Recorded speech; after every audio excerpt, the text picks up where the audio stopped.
Who's the morning speaker, Professor Stevan Pilipovic. Probably you know him. If you don't, just briefly, he's a distinguished mathematician. He published 300 papers, a little bit more, in respective journals. And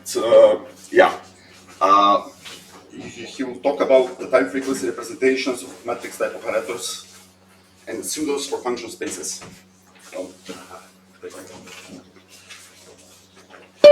Thank you, Brian. So it's nice to have a student who introduced you for the lecture. So this is actually my greatest success, if I would like to say something about that.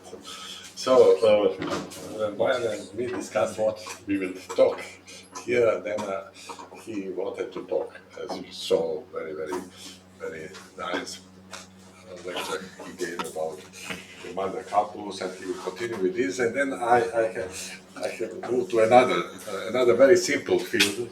This is about matrix type operators. Even we have some kind we didn't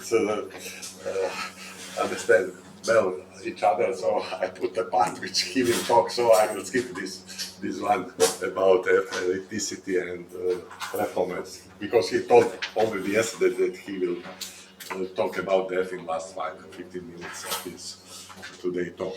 So this lecture is somehow simple, I think.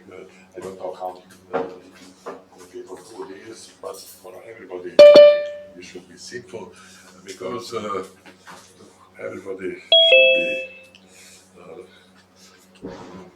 should understand very well Fourier analysis, and so somehow this is about that.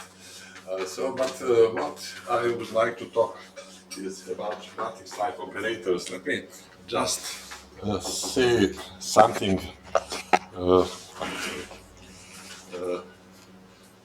What does it mean? So if I have an f, which is, let me say, an Cn, let me say Cn, C of type Cn, n belongs to some index, then lambda or whatever. And then if I have a linear operator acting on that f, it means it is equal to n belongs to lambda Cn, and then if it is continuous, I have a of psi n, and then again, since psi n, it has own its function, as let me say, if it is frame,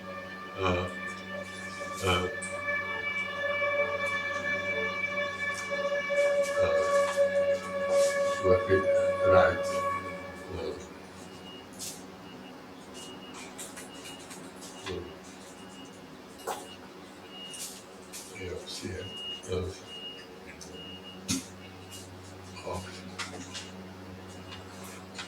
Cn, and then I will have here a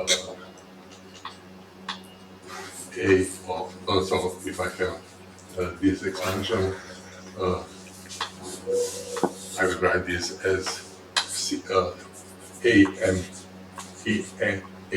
m Cm, and then when I apply a, no, it's enough, so it works in that way. If I have this Cn in that form, and belongs to lambda, then what I will here, and this is a of Cn, and here I have n belongs to lambda. What I have in the end, when I change the order, so I have n belongs to lambda, an, and then n belongs to lambda, a, m, n, nm, nm, sorry, nm, and then Cn, Cm, sorry. And then you see that this part I can write as action if I write A as A and M. Then this action is actually given in matrix form as, let me say, A and M as a matrix, lambda times lambda, or acting on vector Cn. So this is a kind of first part of my talk, and then in the end, if I have, so this is just a rough indication what I will tell, and you can have this in mind all the time. So if I have, let me say, sigma symbol and Weyl calculus, quantization of it, in Weyl calculus, so sigma, if I sigma x on f, and I want to find the coefficients acting on, now I will write Hn. Even this will be the later notation of the mid functions. So if I write this, then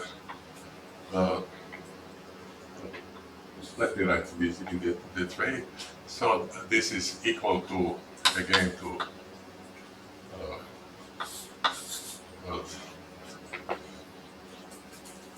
sigma applied on B of Cn, sum belongs, n belongs to lambda, Cn, okay, I will put this in front, here Cn, and here I will put sigma V of H n applied on Hn.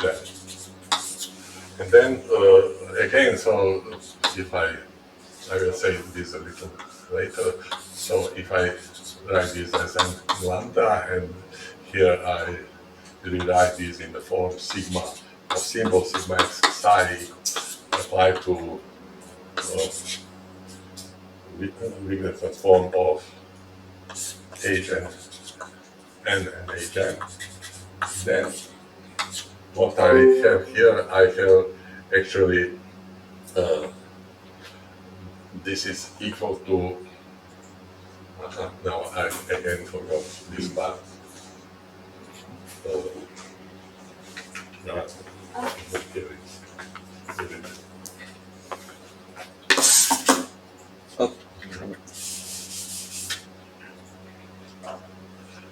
So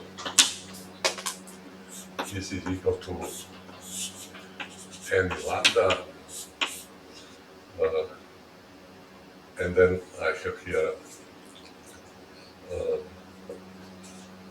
these are just coefficients which I will take as A and M. So this is equal to, and Cn is here. So I can write this as A and M, Cn, n belongs to lambda. But this is, now I will put this as a sequence, because every element can be divided, can be expanded in this form. And so when I come back to, actually this is called synthesis operator, which works in the way that I came to the fact that sigma omega f of is equal to A and M C N and H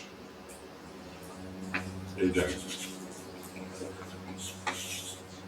N is in lambda and M is in lambda. Here we will have natural numbers. But in any case, again, you have this quantity, which is actually action of, this is a matrix type operator. You again have here action of matrix, as in this case, over that vector. Of course, these are matrices of infinite order, and so somehow this is scheme which I will talk about. So up to this moment, this is the first part. So this is really, and this should come in the end of my talk, probably. I don't know when. So I'm not so much. I have many slides, but I don't know where I will stop, because this is, in some sense, not so important to give all the details. So this first part actually was done by my colleague Diana Stojeva from Bulgaria and myself, and it is related to work of Gröning and these people written on the table. And so why we studied this? Of course, I belong to this society working in generalized functions, auto distributions, hyperfunctions, and so on. So these very abstract objects, pseudo-differential and such abstract objects. And so for me it was interesting to see whether we can expand auto distributions, for example, or distributions into frames. So somehow, and then we can do this if we work with so-called localized frames, which I will define a little later. So here is probably very well-known formula about what is frame. And so this is the simplest case when you have Hilbert space, because then you have this kind of inequality. So Gn is a frame, elements are from H. If you have two constants A and B such that if you are in, so these norms which are not indicated, they are actually norms in Hilbert space.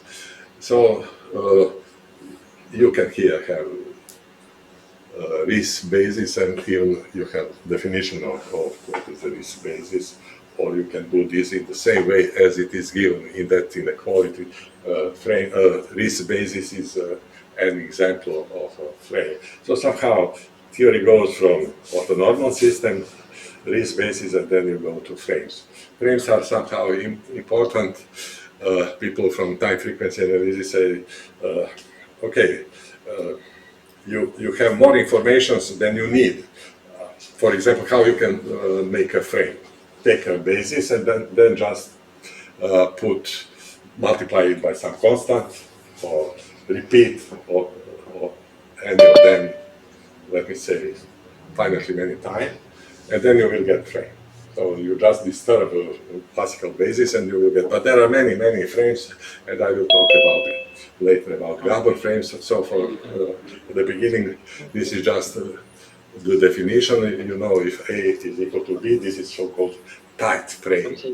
And let me continue. In that case, you see one has expansion. So you have Gn is a frame, but in Hilbert space you have immediately so-called dual frame. Dual frame, this is Fn, also from the same space, because it's Hilbert. I will say something about Banach frames in some moment. So it works in that way. So you have analysis operator and synthesis operator. So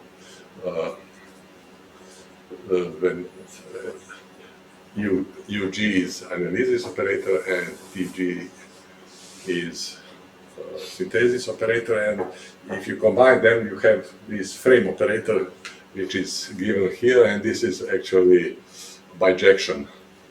And then you can define, this is the way how you define dual frame. Just take inverse of this. And then, of course, in some situation, if you start with RIS basis, then you have a unique dual frame, but in principle it is not true. But so it's just a part of the theory. How I denote, sometimes I'm not sure that I will use this notation, but at least one can think in that way, that one can put just a D and say this is dual frame. So if I have Banach space, and then I should and sequence space, then I should have some relations if I want to talk about Banach frame. Let me just mention, but this is important for me for the next slide. I will explain this in the moment. So if you have the property that theta is a solid sequence space, which means if you have two elements and if absolute value of one is less than another one, then this smaller one belongs to the same if the biggest one belongs to the space theta. So we have this solidity, and of course this what is called BK, which means that coordinate functions are, or projections are just continuous, and if we have that they canonical vectors A1, E2, E3, and so on, if they make a Schauder basis for that, then it's called CB space. And so the difference between Banach frames and Hilbert frames is actually in that fact, because with CB space you have expansion. You do not have expansion, as I explained on that with this. So you must have somehow CB. And then since when I thought about problem section, and then I put this as actually I put this yesterday because I wanted to give it later, but here is explained the Fresche frame.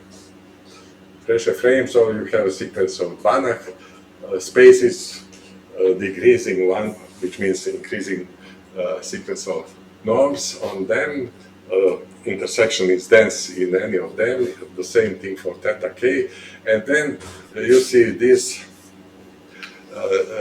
So if I take some sequence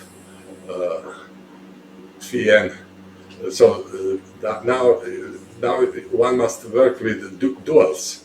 In Hilbert case, this is not necessary because dual is the same space. So here you have that your frame must belong to the dual. So if I write, let me see where it is. So I will take intersection of these spaces and intersection of these spaces, and so they are just Fresche spaces. And then with taking elements, so this is from that inductive limit of duals, and if I take phi n or phi n from here, then I will get a frame if that inequality holds. So you see that here you have different estimates from above and from below. And when I did this job with the style, we considered examples with the same. But I never, later I went to another topic, and so I never did anything with this. So somehow this can be interesting if somebody would like to consider.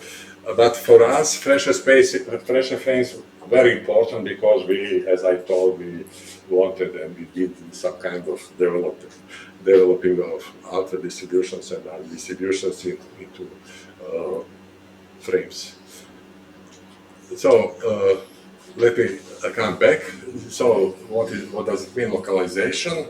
Localization just means if you have this, localization is always done with respect to the RIS basis, and so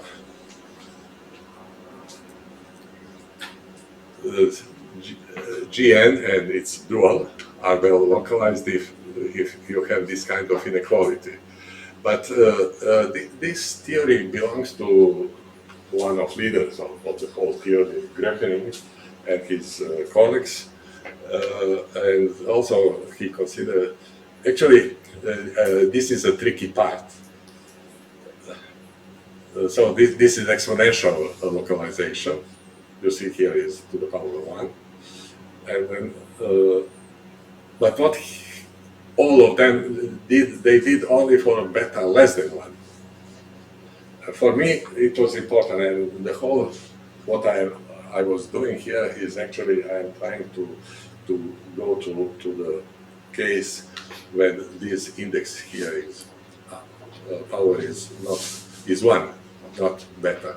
So because if you assume this, then immediately you have a lot of properties of that. So what I did with Stoya, we didn't assume that, but we worked with that and get some results. And so in this part of the talk, I will tell you something about that.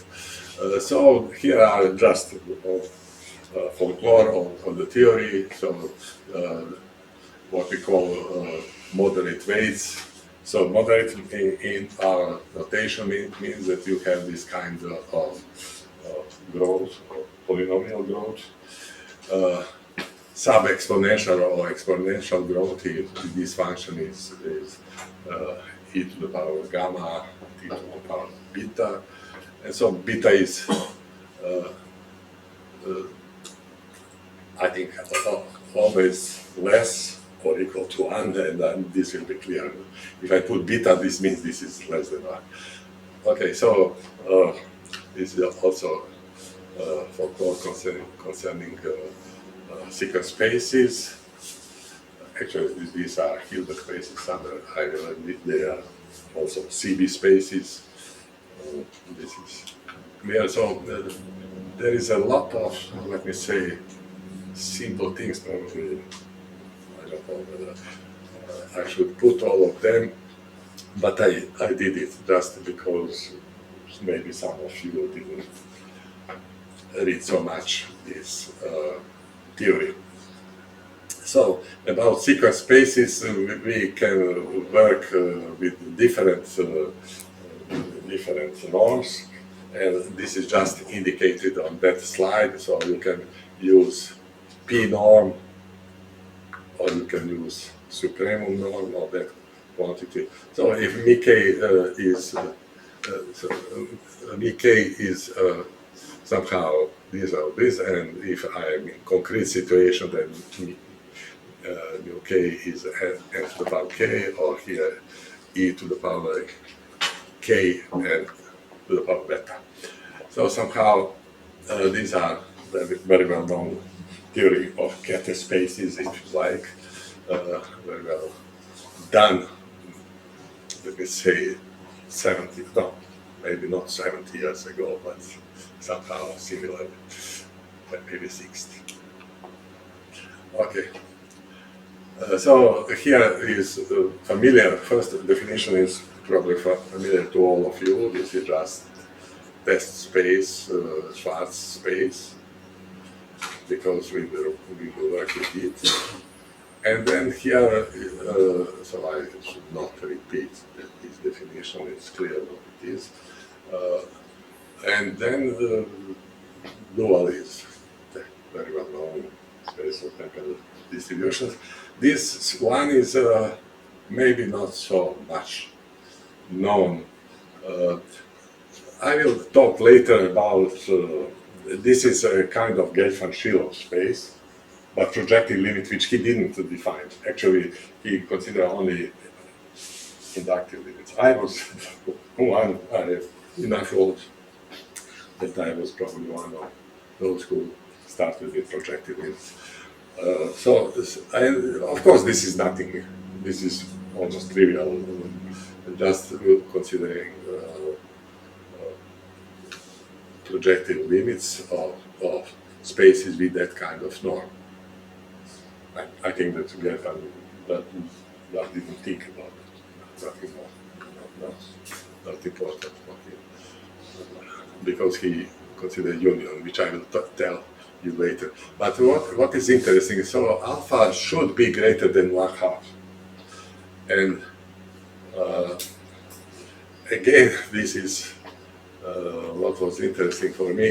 What is up when alpha equals to 1/2? And when alpha equals to 1/2, this projective limit, this space will just contain zero function, nothing more. So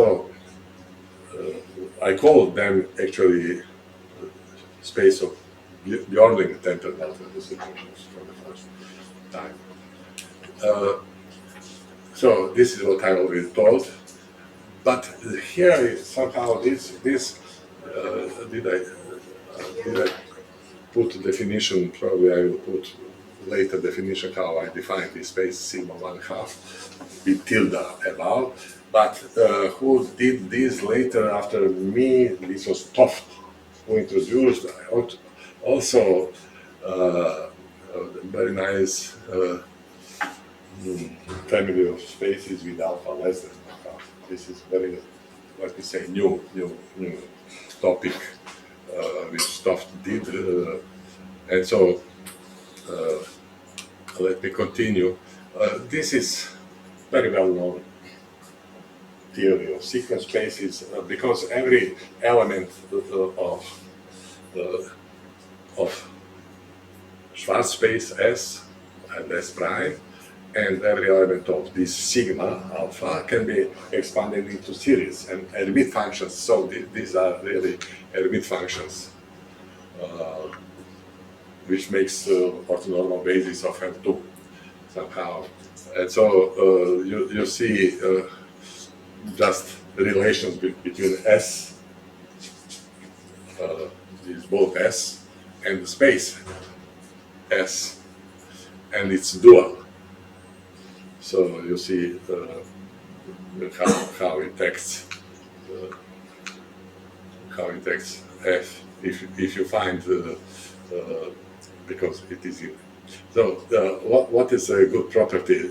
Functions H n, they belong to every space sigma alpha greater than 1/2, and even to S. This is gauge function of space S 1/2, or 1/2 just once without repetition. So in some sense, you can always apply a generalized function on it, and if you have Bn as a resulting sequence, you have how x on test space. So this is quite good relation because you have the convergent series, and so because these coefficients are very rapidly decrease. These coefficients slowly increase, and then product always exists. So this is the kind of game always when you work with dual and basic space. So this is what was written here. And even I didn't try this for that space S1 to alpha.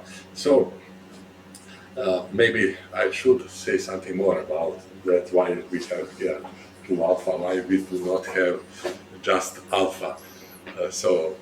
Because actually Hermite functions are eigenfunctions of harmonic oscillator, which is operator of second order. And so somehow, because of that, when you compare that space sigma alpha or sigma alpha prime is dual, then you come to space, secret space, which is of that form with 2 alpha.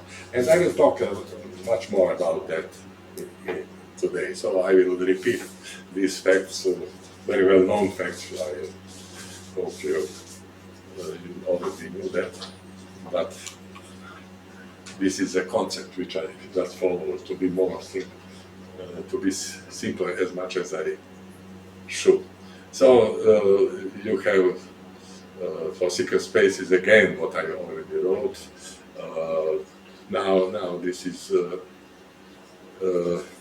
actually now we have that S and sigma alpha are together with S and so secret spaces together with spaces, they make a pressure frame. So this is interesting for me, and so somehow this fact F frame, which is interesting. And then if I make since age and since age and function C, age and which are not on that slide, yes they are here. So since it is a basis, this is also a risk basis, and if you have risk basis, you can make this localization, and then with localized frames, you actually have this development of elements of the dual of CS and sigma alpha into frames. So this is somehow one of goals which I wanted to present, and now I will speak about matrix operators. So you see that matrix operators really work as metrics on vectors.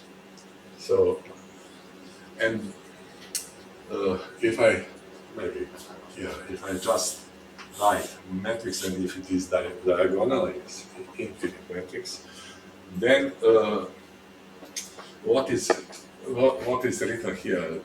You have actually estimates of ANN with respect to the difference of indexes M and N. So you have to go further from diagonal in both directions, and then you have this kind of decay of diagonal type decay. I will call it with this name. So when you go in this direction, or if you go in that direction, then you should have this kind of decay. Exponential, or here it's written exponential, and later it will be written. Yes, there is polynomial in front. Yes, I see. This is written. But so somehow in that paper, which was related to the work of the Dröchening, we discussed a lot, not polynomial. Polynomial case is very well done, and even known this was done by Jafar. And so, but this exponential is somehow something which seems is much more interesting. At least for me, it was interesting. So I just rewrite this again, how it works, and you see that I just rewrite expansion and action of A, how I go from A to matrix type representation, and later, as I told, I will do this for the symbols. You will see that class of symbols is pretty heavy, and okay, this will come later. Everything is very, very simple up to now. I think maybe the whole thing is too simple, but let's continue.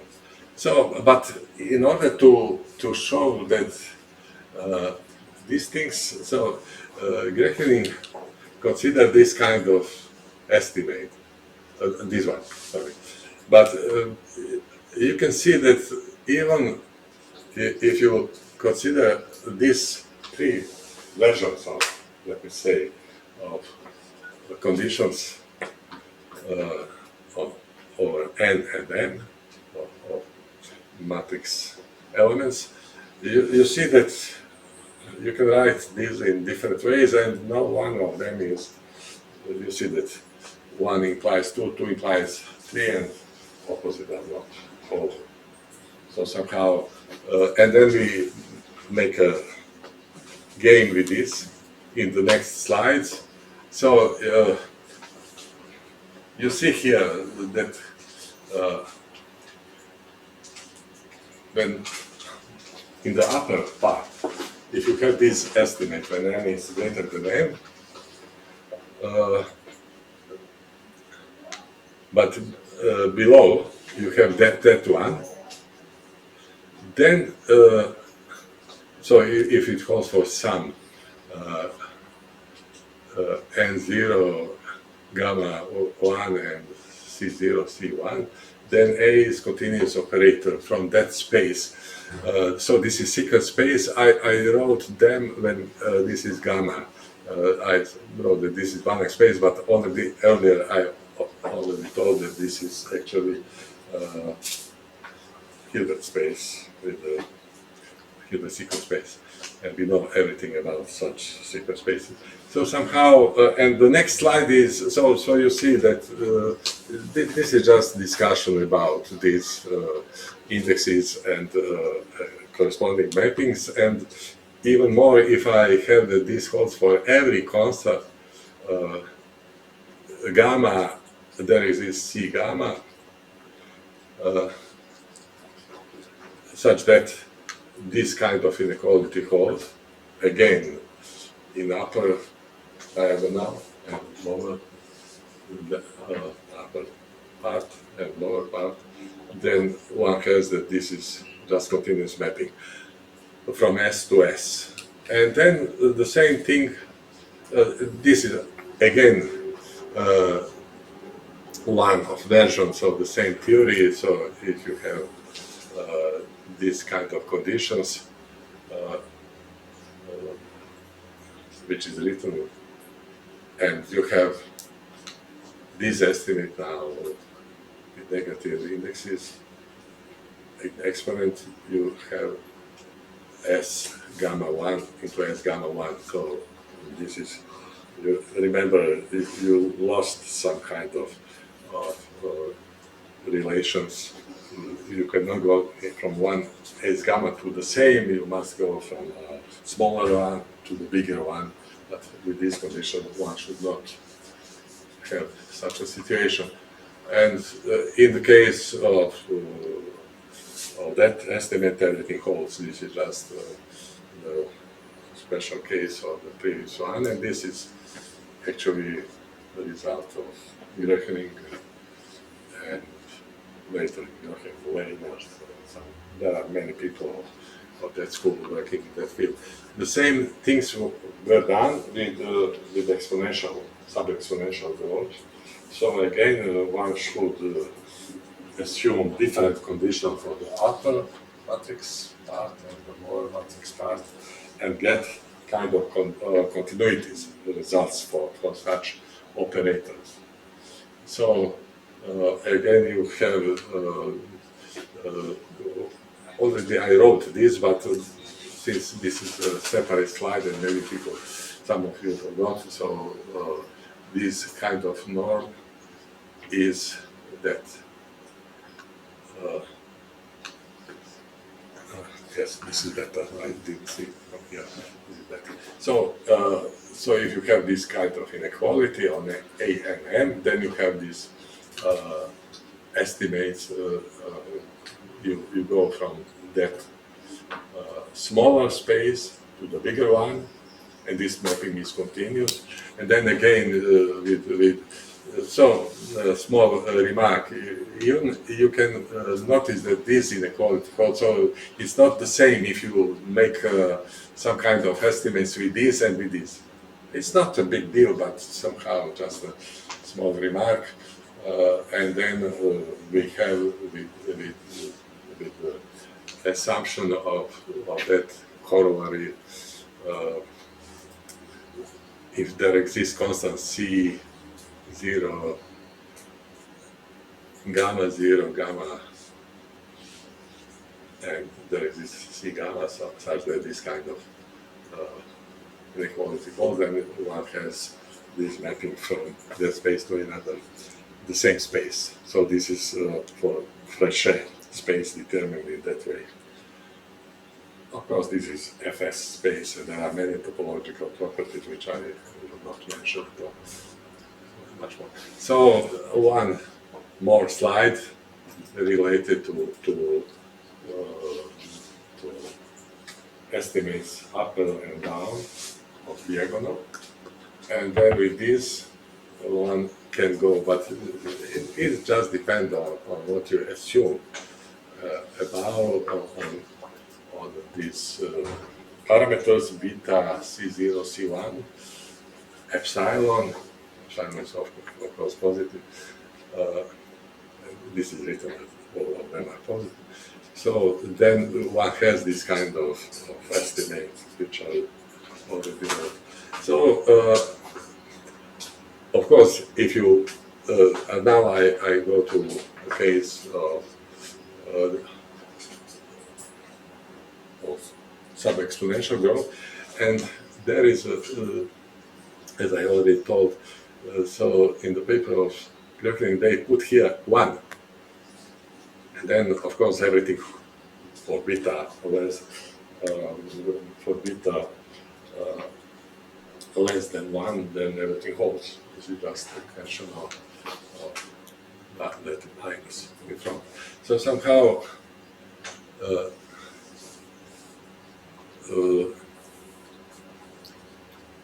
so what I will discuss, this is in some slides which are to follow. I will discuss continuity in that case. And so actually essence of the story is about the inverse matrix. So this is called inverse closeness. What is inverse closeness? So if you have a matrix which you know that it has, for example, from L2 to L2, and if you know that it has inverse, and so if your matrix AST belongs to some class of matrix with polynomial growth or sub-exponential growth, the question is whether it is true for a to the power minus 1. So this is what we call inverse closeness or Wiener property, which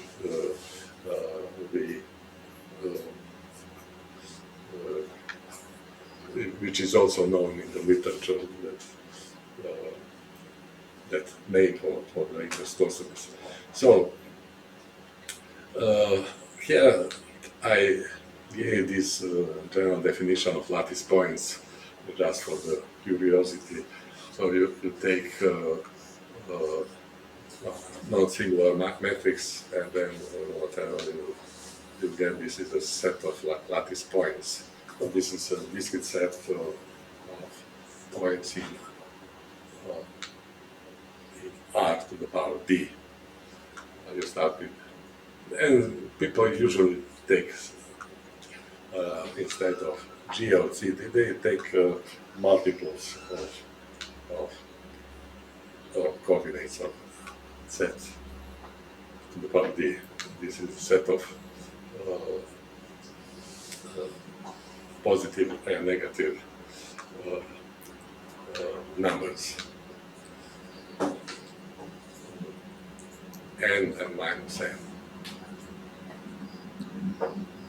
So this is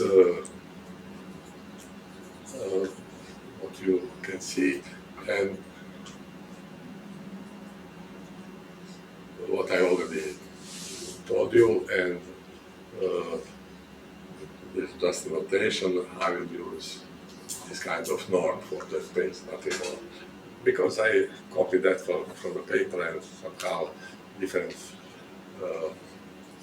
sources will give me probably repetition of what I already told, but in any case this is easy for following the whole story. What was important, everything was started with Stevan, and actually this is, I don't know, there are many people working in pseudo differential calculus, and now intention is to do pseudo differential calculus with symbols which are not smooth. So for example, symbols here are elements in the case, so this is fundamental paper of Stevan, and everything started with this paper. We started with symbols in that space. For that reason, because this appears here, I rewrite what is MPQ. This is so the phi is just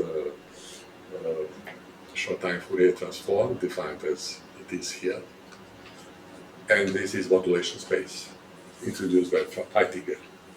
And then this, so you should, if you take p equals infinity, this is so-called space variable, and another one is xi is frequency variable. So this is phase space. So you have definition of that space, and actually these spaces will be used for the class of symbols important for, and Stevan did everything for that class of spaces. And actually, I will repeat what Gröcking did. He considered instead of L1, I mean sequence L1 secret space, he considered secret space A, which I will repeat a little later. So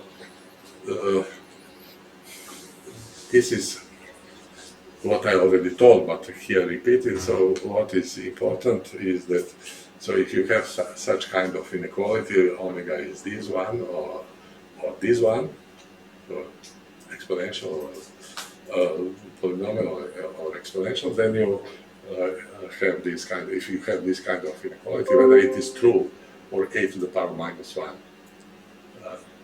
and so this is what we call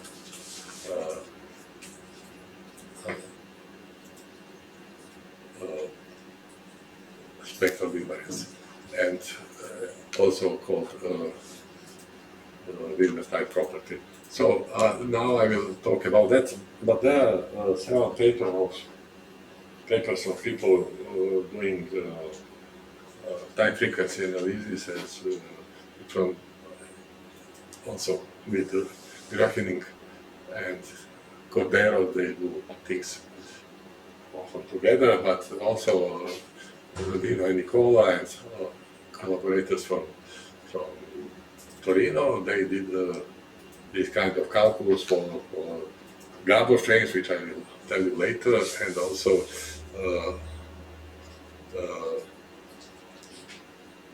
for pseudo-differential operators and for Fourier integral operators. So you see that in some sense this is time frequency, as I wrote in the title, and then spaces which are interesting to me are ones which will be later well known. So actually what was my intention, and I will, in the end I will write this explicitly. So you will see in the slides which are to follow that that if you have some kind, but for fixed p, if you have some kind of estimate of the matrix, then actually Jafar gives the most important result. D of st just absolute value of s minus t, so this is the same thing, but now I start to use this notation, and so the question is what we can say about that constant Cp. So I will show you later how it looks like, but this is really the end of the story. Here I will still stay on results which are related to fixed p and fixed constant. Here you see some of properties of that function phi of p are already indicated, and so I will have time to explain you more what is going on with this. So this result belongs to Denko. So this is next paper done by Boyan and another my student. Novi Sad. And so about this is just really about matrices, and this was published in, I don't know, linear equation. No, Journal of Linear Algebra and Applications. linear algebra and applications. Yes, really just put them down somehow, not explaining anything from the pseudo differential operators and so. Then so so this is the slide. You see, band limited matrices are just those one which elements are different from zero just near diagonal. So this is band limited matrix, and so with this band limited matrix one can see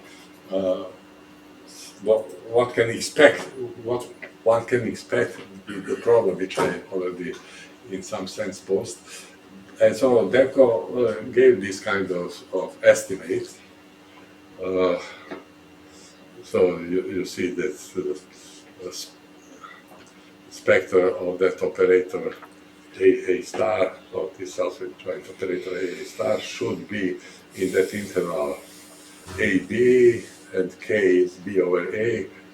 This is positive interval, and so on. So somehow he gave the complete characterization of events.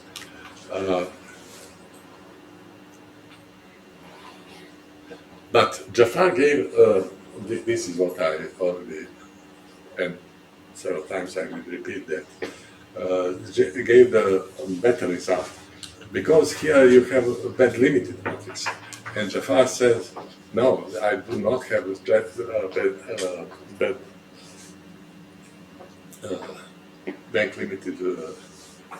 band limited matrix. I just have this kind of inequality, and then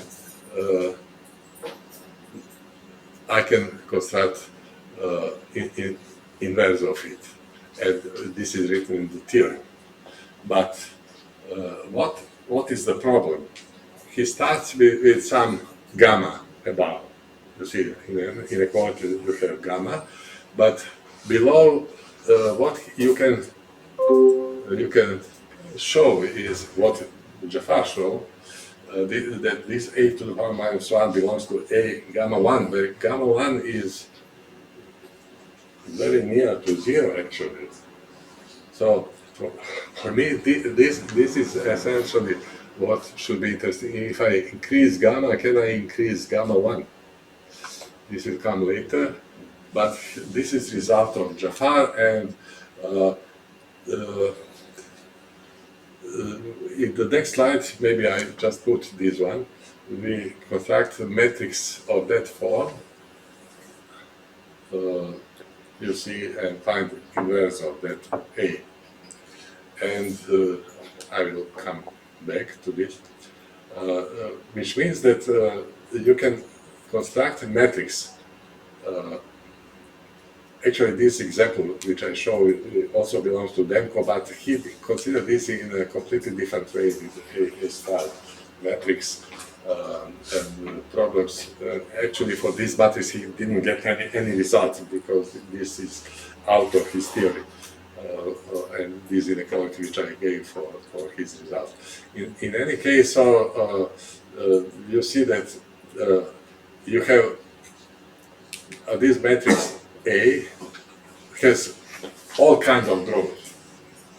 It's very simple. So it's even if you where I wrote, if you here is question: if you put here to the power m greater than 1, what should I get? And actually, this example, which we have with matrix A and matrix A to the power minus 1, shows that nothing can be obtained if you take this estimate here to the power p, to the power m, as I thought. So because always your matrix is of, so you see that this matrix is has estimate. Here it is written less than 1 over k, or however it is written. So here,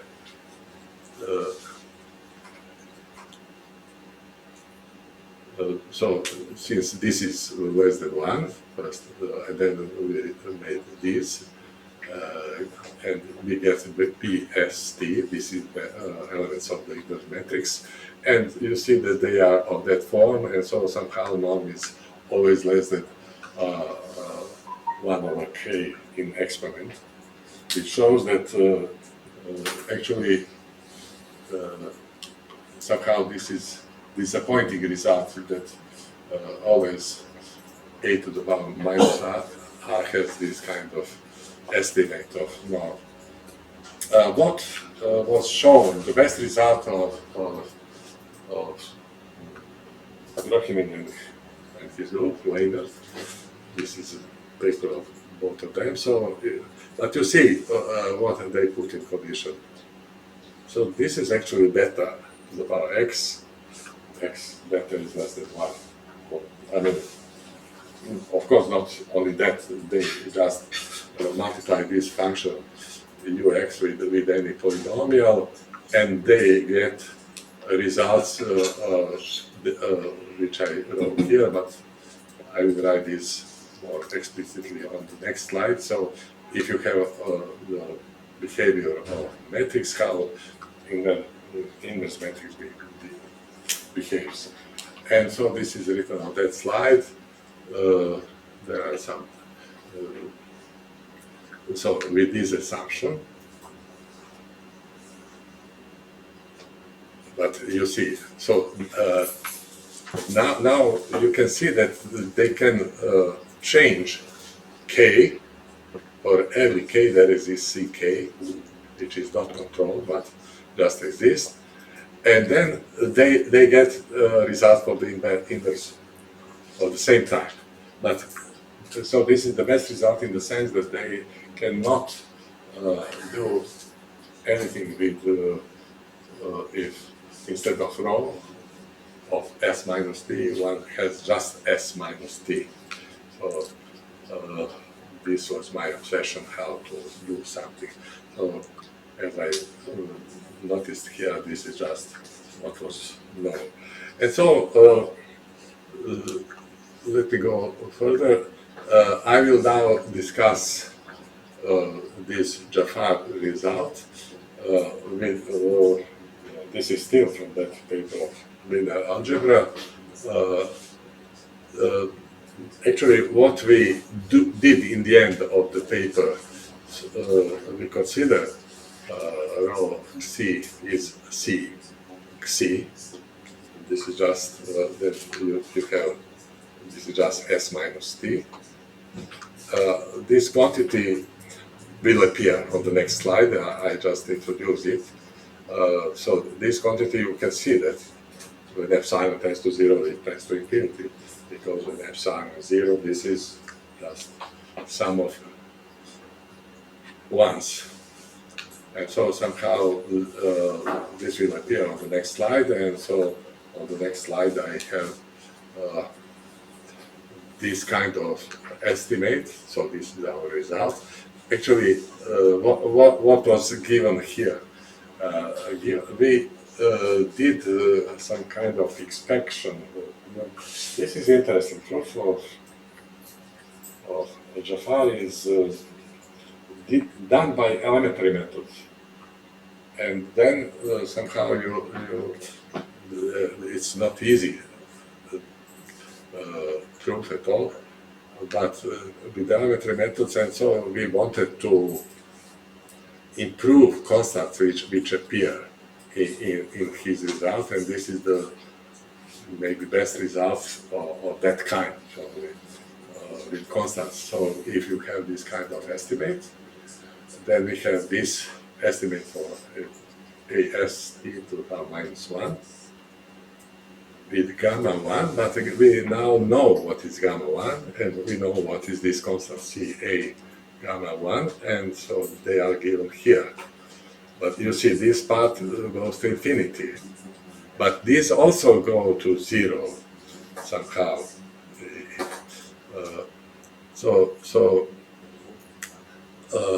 you can conclude, because you have this where gamma goes to gamma prime goes to gamma, that that actually gamma 1 should go to 0.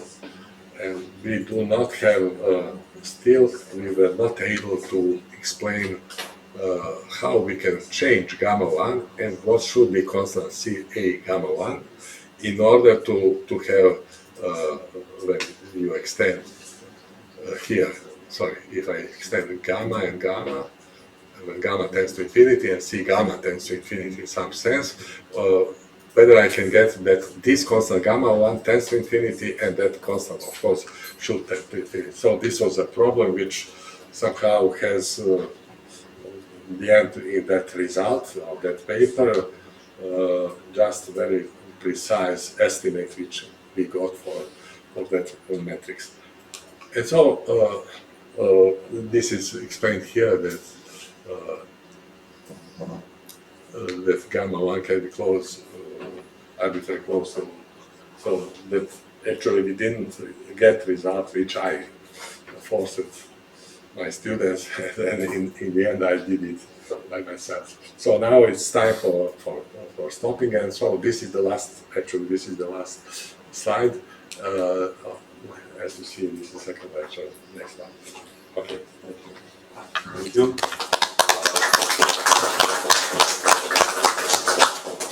Do we have comments or questions?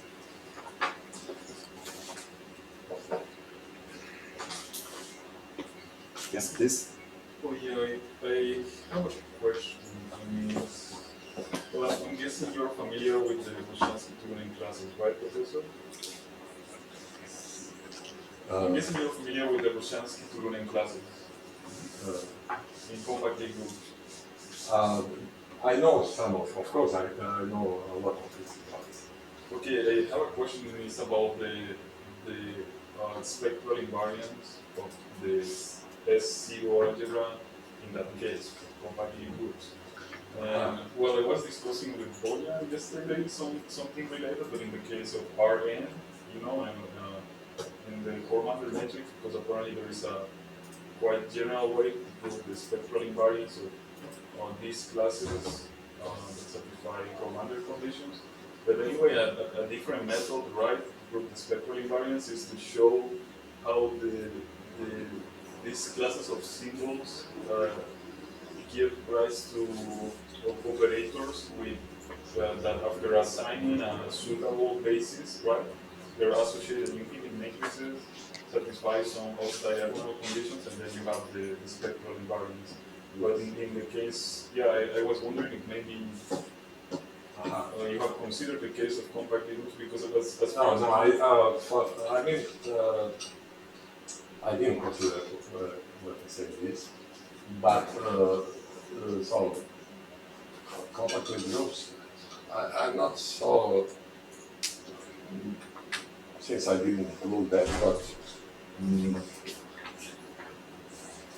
if they should have some kind of influence on that result, this will be known, but nobody got it that up to now. So I cannot answer to your question what should one get, but at least this should be interesting to consider this.